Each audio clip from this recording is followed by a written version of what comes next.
Les 6 piliers de la foi. Les 6 piliers de la foi sont ceux en quoi tout musulman doit absolument croire.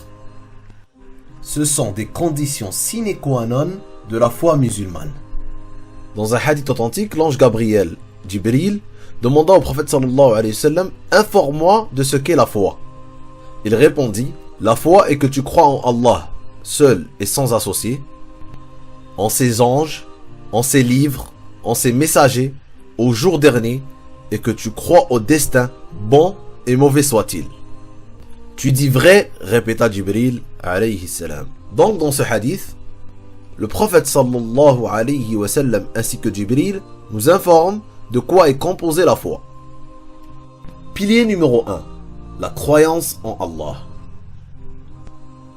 Tout musulman croit fermement qu'Allah est le seul et unique créateur, qu'il a créé tout ce qui existe, le monde et ce qu'il contient, le bien comme le mal.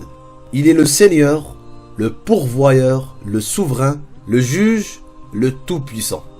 Qu'il est sans égal en ce qui a trait à ses caractéristiques et ses capacités.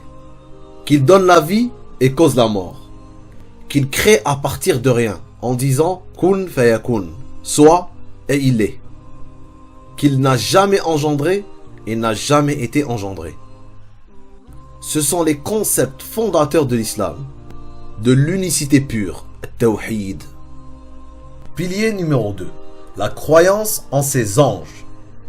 Le musulman doit croire au monde invisible, tel que mentionné dans le Coran. Les anges sont des émissaires d'Allah qui font partie de ce monde. Chacun d'entre eux a une tâche spécifique. Contrairement à l'homme, ils ne possèdent pas de libre arbitre, ni de capacité à désobéir. Il est dans leur nature d'être des fidèles serviteurs d'Allah. Ce sont des créatures de lumière qui possèdent des ailes, mais qui ne ressemblent en rien à ce qui est dessiné ou représenté aujourd'hui. Pilier numéro 3. La croyance en ses livres. Le musulman croit aux livres que Dieu a fait descendre à l'humanité par l'entremise de ses prophètes. Cela inclut les psaumes de David, Daoud, la Torah de Moïse, Moussa, ainsi que l'évangile de Jésus, Isa, que la paix et la bénédiction soient sur eux. Ces livres proviennent tous de la même source, et ils ont un message commun, le fait d'adorer Allah, l'unique sans associé. Cela ne signifie pas qu'aujourd'hui il faut croire à ce qui est écrit dans les livres des chrétiens et des juifs, car nous croyons que ces livres ont été falsifiés, altérés, et que le Coran est la dernière révélation qui a abrogé tous les livres. Pilier numéro 4. La croyance en ses messagers. Le musulman croit en tous les prophètes qu'a envoyé Allah subhanahu wa ta'ala. De Adam à Muhammad sallallahu alayhi wa sallam. Tous les prophètes sans exception étaient musulmans, soumis à Allah, et ont été envoyés à leur peuple pour transmettre un seul et unique message, La ilaha illallah, at-tawhid, l'unicité. Le fait de rejeter un seul prophète nous fait sortir de l'islam. Pilier numéro 5. La croyance au jour du jugement dernier.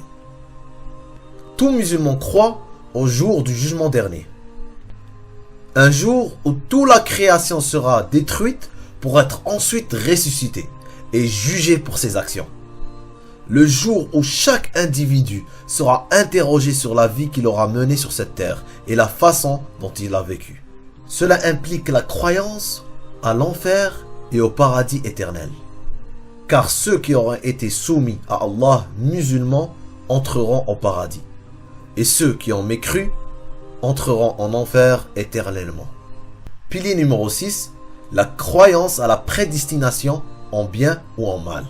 Le musulman croit que tout ce qui lui arrive a déjà été écrit par Allah. Et cela 50 000 ans avant la création. Ta naissance, ta vie et ta mort. Allah détient le pouvoir et la connaissance sur toute chose. Et rien ne se produit si ce n'est par sa volonté. C'est ce qu'on appelle Al-Qadr, le destin. Cependant, l'idée du destin ne contredit pas l'idée du libre arbitre de l'homme, car ce dernier choisit lui-même sa ligne de conduite. Nous sommes les propres maîtres de nos actions, Nous sommes libres de lui obéir ou non, mais nos choix sont déjà connus d'Allah, avant même que nous les fassions. Donc nous avons la certitude que tout ce qui se produit ne peut arriver sans la volonté d'Allah, que ce soit un bien ou une épreuve.